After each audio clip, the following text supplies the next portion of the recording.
ಎಲ್ಲರಿಗೂ ನಮಸ್ತೆ. ತಮ್ಮೆಲ್ಲರಿಗೂ ಬೃಂದಾವನ ಬೆಳಕು ಯೂಟ್ಯೂಬ್ ಚಾನಲ್ಗೆ ಆತ್ಮೀಯವಾದಂಥ ಸ್ವಾಗತ. ಕೃಷ್ಣ ಜನ್ಮಾಷ್ಟಮಿ ಭಾರತಾದ್ಯಂತ ಆಚರಿಸಲ್ಪಡುವಂತಹ ಒಂದು ಪ್ರಮುಖವಾದಂತಹ ಹಬ್ಬ. ಕೃಷ್ಣ ಹುಟ್ಟಿದ ದಿನವನ್ನು ನಾವು ಕೃಷ್ಣ ಜನ್ಮಾಷ್ಟಮಿ ಅಂತ ಕರಿತೀವಿ. ಇದನ್ನು ಗೋಕುಲಾಷ್ಟಮಿ ಅಂತ ಕೂಡ ಹೇಳ್ತಾರೆ. ಶ್ರೀಕೃಷ್ಣ ಜನ್ಮಾಷ್ಟಮಿ ಪ್ರತಿ ವರ್ಷವೂ ಕೂಡ ಶ್ರಾವಣ ಮಾಸದಲ್ಲಿ ಬರುವಂಥ ಕೃಷ್ಣ ಪಕ್ಷದ ಅಷ್ಟಮಿಯ ದಿನ ಬರುತ್ತೆ. ರೋಹಿಣಿ ನಕ್ಷತ್ರ ಬರುವಂತಹ ದಿನ ಆಚರಣೆಯನ್ನು ಮಾಡ್ತೀವಿ. ಇನ್ನು ಶ್ರೀಕೃಷ್ಣ ಜನ್ಮಾಷ್ಟಮಿಯ ದಿನ ಮನೆಯ ಹಾಗೆ ವಿಷ್ಣು ದೇವಾಲಯಗಳಲ್ಲಿ ಸುಂದರವಾಗಿ ಅಲಂಕಾರವನ್ನು ಮಾಡಿ ಕೃಷ್ಣನನ್ನು ಪುಟ್ಟ ಪುಟ್ಟ ಹೆಜ್ಜೆಗಳನ್ನು ರಂಗೋಲಿಯ ಮೂಲಕ ಬರೆದು ಕೃಷ್ಣನ ವಿಗ್ರಹವನ್ನು ವಿಧ ವಿಧವಾಗಿ ಅಲಂಕಾರವನ್ನು ಮಾಡಿ ಬಗೆ ಬಗೆ ತಿಂಡಿಗಳನ್ನು ಮಾಡಿಟ್ಟು ಪೂಜೆಯನ್ನು ಮಾಡಲಾಗುತ್ತೆ. ಇನ್ನು ಕೆಲವು ಕಡೆ ಮಧ್ಯರಾತ್ರಿಯವರೆಗೂ ಉಪವಾಸವಿದ್ದು ನಂತರ ಆಹಾರವನ್ನು ಸ್ವೀಕಾರ ಮಾಡ್ತಾರೆ. ಹಾಗಾದರೆ ಈ ಒಂದು ವಿಡಿಯೋದಲ್ಲಿ ಕೃಷ್ಣ ಜನ್ಮಾಷ್ಟಮಿ ಪೂಜೆಯನ್ನು ಸರಳವಾಗಿ ಮನೆಯಲ್ಲಿ ಯಾವ ರೀತಿ ಮಾಡಬೇಕು ಅನ್ನೋದನ್ನು ನಾನು ತಿಳಿಸ್ಕೊಡ್ತೀನಿ. ಎಲ್ಲೂ ಕೂಡ ಸ್ಕಿಪ್ ಮಾಡದೆ ವಿಡಿಯೋವನ್ನು ಪೂರ್ತಿಯಾಗಿ ನೋಡಿ.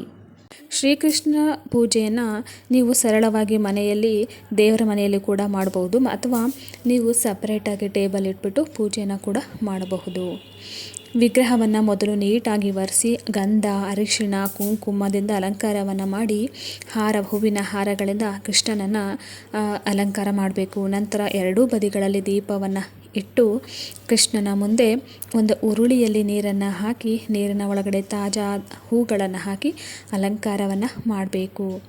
ಹಾಗೆ ಮುಖ್ಯವಾಗಿ ಶ್ರೀಕೃಷ್ಣನಿಗೆ ತುಳಸಿಯನ್ನು ಮರಿದೇ ಅರ್ಪಿಸಬೇಕು. ದಾಸವಾಳ ಹೂವು, ಬಗೆ ಬಗೆಯಾದ ಹೂಗಳಿಂದ ಶ್ರೀಕೃಷ್ಣನನ್ನು ಅಲಂಕಾರವನ್ನು ಮಾಡಬೇಕು. ಹಾಗೆ ನೈವೇದ್ಯಕ್ಕೆ ನೀವು ಯಾವುದಾದ್ರೂ ಸಿಹಿ ಪದಾರ್ಥಗಳನ್ನು ಕೂಡ ಮಾಡಬಹುದು. ಪಂಚಾಮೃತ, ಹಾಗೆ ನೀವು ಮನೆಯಲ್ಲಿ ಮಾಡ್ತಕ್ಕಂಥ ಸಿಹಿಯಾದ ಅಡುಗೆಗಳು, ಉಂಡೆಗಳನ್ನು, ಹಾಗೆ ಕೂಡ ನೀವು ಕರೆದಂಥ ತಿಂಡಿಗಳನ್ನು ಕೂಡ ಶ್ರೀಕೃಷ್ಣನಿಗೆ ನೈವೇದ್ಯಕ್ಕೆ ಇಡಬಹುದು. ಹಾಗೆ ಶ್ರೀಕೃಷ್ಣನಿಗೆ ಸಿಹಿ ಅವಲಕ್ಕಿ ಅಂತಂದರೆ ತುಂಬಾ ಇಷ್ಟ. ಹಾಗಾಗಿ ಅವಲಕ್ಕಿಯಿಂದ ಮಾಡಿದಂಥ ಒಂದು ಏನು ಅಡುಗೆ ಮಾಡಿರ್ತೀರ ಅದನ್ನು ಮರೀದೆ ನೈವೇದ್ಯಕ್ಕೆ ಇಡಬೇಕು. ನೈವೇದ್ಯದ ಮೇಲೆ ಒಂದೆರಡು ತುಳಸಿ ದಳವನ್ನು ಇಡಬೇಕು. ಆವಾಗ ಮಾತ್ರ ದೇವರಿಗೆ ಅರ್ಪಿತವಾಗುತ್ತೆ. ಆ ಒಂದು ನೈವೇದ್ಯ ದೇವರಿಗೆ ಇಷ್ಟ ಆಗುತ್ತೆ ಅಂತ ಹೇಳ್ತಾರೆ. ಸೊ ತುಳಸಿ ಇಲ್ಲದೆ ನೈವೇದ್ಯವನ್ನು ಮಾಡಬಾರ್ದು. ನಂತರ ನೀವು ಅರಿಶಿನ, ಕುಂಕುಮ, ಧೂಪಗಳನ್ನು ಹಚ್ಚಿ ಅಕ್ಷತೆಯನ್ನು ಹಾಕಿ ಪೂಜೆಯನ್ನು ಪ್ರಾರಂಭ ಮಾಡಬೇಕು. ಮೊದಲು ಗಣಪತಿ ಪೂಜೆಯನ್ನು ಮಾಡಿಕೊಂಡು ಮನಸ್ಸಿನಲ್ಲಿ ಪ್ರಾರ್ಥನೆಯನ್ನು ಮಾಡಿಕೊಂಡು ಸಂಕಲ್ಪವನ್ನು ಮಾಡಿಕೊಂಡು ನೀವು ಪೂಜೆಯನ್ನು ಸ್ಟಾರ್ಟ್ ಮಾಡಬೇಕು. ಬಾಲಕೃಷ್ಣನ ವಿಗ್ರಹವನ್ನು ಇಟ್ಟು ಕೂಡ ಪೂಜೆಯನ್ನು ನೀವು ಮಾಡಬಹುದು. ಪುಟ್ಟ ಒಂದು ವಿಗ್ರಹ ಇತ್ತು ಅಂತಂದರೆ ನೀವು ಮೊದಲು ಅದಕ್ಕೆ ಪಂಚಾಮೃತ ಅಭಿಷೇಕವನ್ನು ಮಾಡಿಬಿಟ್ಟು ನೀವು ಪೂಜೆಯನ್ನು ಸ್ಟಾರ್ಟ್ ಮಾಡಬೇಕಾಗತ್ತೆ. ನಂತರ ನೀವು ಹೂಗಳಿಂದ ಶ್ರೀಕೃಷ್ಣನ ನಾಮಗಳನ್ನು ಹೇಳ್ತಾ ಅರ್ಚನೆಯನ್ನು ಮಾಡಬೇಕು. ನಂತರ ಅಷ್ಟೋತ್ತರವನ್ನು ಕೂಡ ಹೇಳ್ಕೋಬಹುದು. ನಂತರ ಧೂಪವನ್ನು ತೋರಿಸಿ ನಂತರ ನೈವೇದ್ಯವನ್ನು ಮಾಡಬೇಕು, ಆರತಿಯನ್ನು ಮಾಡಬೇಕು. ಹಾಗೆ ಶ್ರೀಕೃಷ್ಣನಿಗೆ ಹಣ್ಣುಗಳು, ತಿಂಡಿಗಳು ಎಲ್ಲ ಇಟ್ಟಿರ್ತೀರಲ್ಲ ಅವುಗಳನ್ನೆಲ್ಲ ಕೂಡ ನೈವೇದ್ಯವನ್ನು ಮಾಡಿ ಹಣ್ಣು, ಕಾಯಿಯನ್ನು ಕೂಡ ಸಂಕಲ್ಪ ಮಾಡಿ ಇಟ್ಟಿರಬೇಕು. ಹಾಗೆ ನೀವು ಶ್ರೀಕೃಷ್ಣ ಜನ್ಮಾಷ್ಟಮಿಯ ದಿನ ಮನೆಯ ಹೊರಗಡೆಯಿಂದ ಮನೆಯ ಒಳಗಡೆ ಕೃಷ್ಣನ ಹೆಜ್ಜೆ ಇಟ್ಕೊಂಡು ಬರ್ತಾ ಇರೋ ಥರ ರಂಗೋಲಿಯನ್ನು ಹಾಕಬೇಕಾಗತ್ತೆ. ಅಥವಾ ಪುಟ್ಟ ಮಕ್ಕಳಿದ್ದರೆ ಅವರ ಕಡೆಯಿಂದ ಕೂಡ ನೀವು ಈ ಒಂದು ಹೆಜ್ಜೆಗಳನ್ನು ಇಡಿಸಬಹುದು. ಅಥವಾ ಈಗ ಚಿಕ್ಕ ಮಕ್ಕಳಿತ್ತು ಅಂತಂದರೆ ಹೆಣ್ಣುಮಕ್ಕಳಿದೆ ರಾಧೆ ವೇಷವನ್ನು ಡ್ರೆಸ್ಸನ್ನು ಹಾಕ್ಬೋದು. ಗಂಡು ಮಕ್ಕಳಿದ್ರೆ ಕೃಷ್ಣನ ಅಲಂಕಾರವನ್ನು ಮಾಡಿ ತುಂಬಾ ಒಳ್ಳೆಯದು. ಸಾಧ್ಯವಾದರೆ ಯಾವುದಾದ್ರೂ ಒಂದು ವಿಷ್ಣು ದೇವಾಲಯಕ್ಕೆ ಹೋಗಿ ಶ್ರೀಕೃಷ್ಣನ ದೇವಾಲಯಕ್ಕೆ ಹೋಗಿ ದೇವರ ಒಂದು ದರ್ಶನವನ್ನು ಮಾಡ್ಕೊಂಡು ಬರೋದು ತುಂಬಾ ಒಳ್ಳೆಯದು. ಈ ರೀತಿ ಕೊನೆಯದಾಗಿ ಕರ್ಪೂರವನ್ನು ಹಚ್ಚಿ ಮಹಾಮಂಗಳಾರತಿಯನ್ನು ಮಾಡಿ ಕೃಷ್ಣನ ಭಜನೆಗಳನ್ನು, ಆರತಿಯನ್ನು, ಹಾಡುಗಳನ್ನು ಕೂಡ ನೀವು ಹೇಳ್ಕೋಬಹುದು. ಮಂತ್ರಗಳಿದ್ರೆ ಮಂತ್ರಗಳನ್ನು ಕೂಡ ಹೇಳ್ಕೋಬೋದು.